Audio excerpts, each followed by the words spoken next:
शेतकरी कामगार पक्षाचे जिल्हा चिटणीस बाळाराम पाटील यांची नुकतीच रयत शिक्षण संस्थेच्या रायगड विभाग चेअरमन पदावर निवड करण्यात आली आहे। या निमित्ताने त्यांच्या सत्काराबरोबरच पनवेल अर्बन बँकेच्या नवनिर्वाचित सदस्यांचा सत्कार समारंभाचं आयोजन शुक्रवारी पनवेलच्या काळन समाज सभागृहात करण्यात आलं होतं। या कार्यक्रमाचे प्रमुख पाहुणे म्हणून शेका पक्षाचे सरचिटणीस आमदार जयंत पाटील यांना आमंत्रित करण्यात आलं होतं। त्याचबरोबर माननीय विवेक पाटील, आमदार धैर्यशील पाटील, माजी नगराध्यक्ष जयम म्हात्रे, जिल्हा परिषदेच्या महिला आणि बाल कल्याण सभापती प्रिया मुकादम, ॲडव्होकेट राजीव कोरडे, प्राध्यापक एस.व्ही. जाधव, रायगड जिल्हा बँकेचे उपाध्यक्ष सुरेश खेर, कार्यालयीन सचिव अनंतराव देशमुख, शेका पक्षाचे झोपडपट्टी पुनर्वसन महाराष्ट्र प्रदेश अध्यक्ष बारा सदावर्ते आदी मान्यवरांसहित शेका पक्षाचे नगरसेवक, पदाधिकारी आणि कार्यकर्ते मोठ्या संख्येने उपस्थित होते। यावेळी बाळाराम पाटील आणि नवनिर्वाचित सदस्यांचं अभिनंदन करताना आमदार जयंत पाटील म्हणाले, आपण जर का योग्य मार्गाने काम केले तर आपला विजय निश्चित असतो आणि हेच बाळाराम पाटील यांच्या यशाचं सूत्र आहे। त्यांनी ग्रामीण विभागात शिक्षण क्षेत्रात जे महत्त्वपूर्ण योगदान दिलंय त्याबद्दल स्वतः शरद पवार यांनी त्यांच्या कामाचं कौतुक केलंय। मला अत्यंत आनंद होतोय की या ठिकाणी काम करणाऱ्या कार्यकर्त्यांना जर आपण प्रामाणिक राहिलो, आपण निष्ठेने राहिलो आणि सातत्यानं बांधिलकी घेऊन काम केलं तर पद आपल्याकडे चालू येतं। हे बंधुशेठचे चिरंजीव बाळाशेठ पाटलांनी दाखवले। ते 3 पिढ्यांचं राजकारण। बाळाशेठचे आजोबा हे लोकलगडामध्ये माझ्या आजोबांबरोबर काम करत होते आणि त्यावेळेला या जिल्ह्यामध्ये 65 सालाच्या आधी लोकल बोर्ड होतं। त्या लोकल बोर्डामध्ये काम केल्यानंतर त्यांनी बंधुशेठ पाटलांना घडवलं आणि बंधुशेठ पाटलांनंतर बाळूशेठनी या जिल्ह्यामध्ये एक वेगळं काम, वेगळी प्रतिमा या ठिकाणी खऱ्या अर्थानं उभी केली। तसेच माननीय विवेक पाटील यांनी सुद्धा बाळाराम पाटील यांच्या कार्याचं कौतुक करून त्यांचं अभिनंदन केलंय। त्याचबरोबर माननीय विवेक पाटील यांनी विरोधकांवर चांगलीच तोफ डागली आहे।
त्याचबरोबर बाळाराम पाटील यांनी देखील आपल्या भावना व्यक्त केल्यात.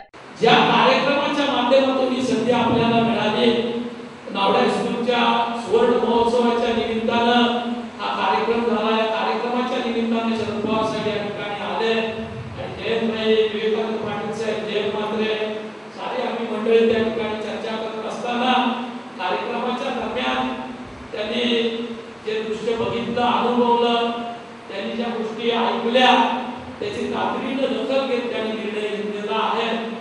आपण सारे जण या सुवर्ण महोत्सव यशस्वी करण्यासाठी नावड्याची लोकल स्कूल कमिटी असेल, त्या साऱ्या विभागातील संस्थेचे सारे माजी विद्यार्थी असतील, संस्थेचे हितचिंतक असतील, सातत्यानं ज्या रयतच्या शाखा आहेत त्यांना मदत करणारे विवेकानंद पाटील साहेब असतील, जयंत मात्रे साहेब असतील किंवा पक्षाचे अनंत शेठ सारखे शिक्षण क्षेत्रामध्ये सातत्यानं काम करणारे कार्यकर्ते मंडळी असतील, पलीकडच्या बाजूला जीवन गावण सारखा एकांडा शिलेला या अन्यायाच्या विरोधात अतिशय जिद्दीनं लढत राहिला. त्या साऱ्यांच्या एकत्रित कामाचं चीज पळसपेसारख्या शाखेमध्ये काम करणारे माझे सहकारी असतील, दापोलीला अनंता शेठ त्यांचे सहकारी असतील, ही सारी मंडळी जे जे काम करत होते त्या कामाची दखल घेत शरद पवार साहेबांनी हा निर्णय घेतलेला आहे आणि निश्चितपणानं आपल्याला चांगली संधी भविष्याच्या काळामध्ये काम करण्याची आलेली आहे. आपल्या साऱ्यांच्या सहकार्यानं, साऱ्यांच्या आशीर्वादानं निश्चितपणानं या विभागामध्ये शिक्षणाच्या अधिकाधिक संधी, दर्जेदार संधी गोरगरीब जनतेला उपलब्ध करून देण्याच्या दृष्टीनं आपण कार्यरत राहूया. भगवान के देर है लेकिन अंधेर नहीं है याचा प्रत्यय आपल्याला या निमित्तानं आलेला आहे. आपण सारे जण निष्ठेनं आपलं काम करत राहूया. निश्चितपणानं आपण केलेलं काम फुकट जाणार नाही, त्याची दखल काळालाही घ्यावीच लागेल. या विश्वासासह, आपल्या साऱ्यांच्या आशीर्वादासह या कामाला निश्चितपणानं न्याय देण्याचा प्रयत्न मी करेन असं अभिवचन या ठिकाणी देतो. यावेळी बाळाराम पाटील यांच्या बरोबरच पनवेल अर्बन बँकेचे संचालक, एपीएमसीचे उपसभापती, पंचायत समितीचे उपसभापती आदी मान्यवरांना देखील सन्मानित करण्यात आलं.